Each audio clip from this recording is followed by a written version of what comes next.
प्रश्न क्रमांक 11 पंचशील तत्वाचा पुरस्कार प्रथम भारत व चीन या देशांनी केला तेव्हा भारताचे पंतप्रधान व चीनचे पंतप्रधान कोण होते? याचं उत्तर आहे पर्याय क्रमांक 1 पंडित नेहरू व चाऊ एन लाई. विधवा वपन अनाचार हे पुस्तक विष्णू शास्त्री पंडित यांनी लिहिले. पर्याय क्रमांक 2.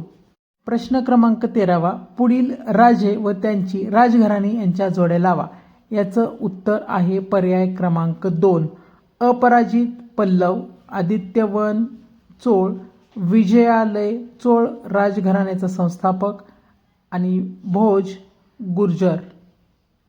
खालीलपैकी कृष्णदेवराय यांच्याशी संबंधित योग्य विधाने कोणती?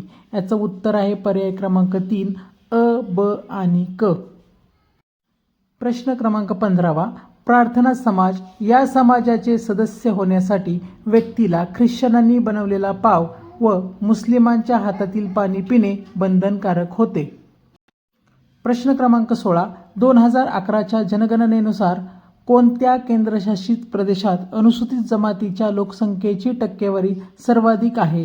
याचं उत्तर आहे पर्याय क्रमांक 2 लक्षद्वीप.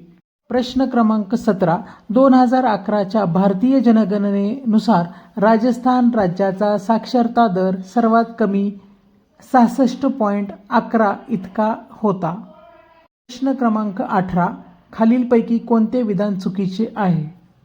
तर याचं उत्तर आहे पर्याय क्रमांक 3 भारताच्या मुख्य भूमीचे पूर्वेकडील टोक आसाममधील किबिथू आहे.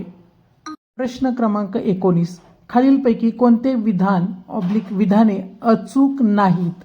याचं उत्तर आहे पर्याय क्रमांक 3 फक्त ड उष्णकटिबंधात आवर्ते व उत्तर गोलार्धात घड्याळाच्या काट्याच्या दिशेने वाहतात. हे उत्तर अचूक नाही. प्रश्न क्रमांक 20 खालीलपैकी कोणत्या नद्या सिंधू नदीच्या उपनद्या आहेत? ह्याचं उत्तर आहे पर्याय क्रमांक 2 क आणि ड बरोबर आहेत.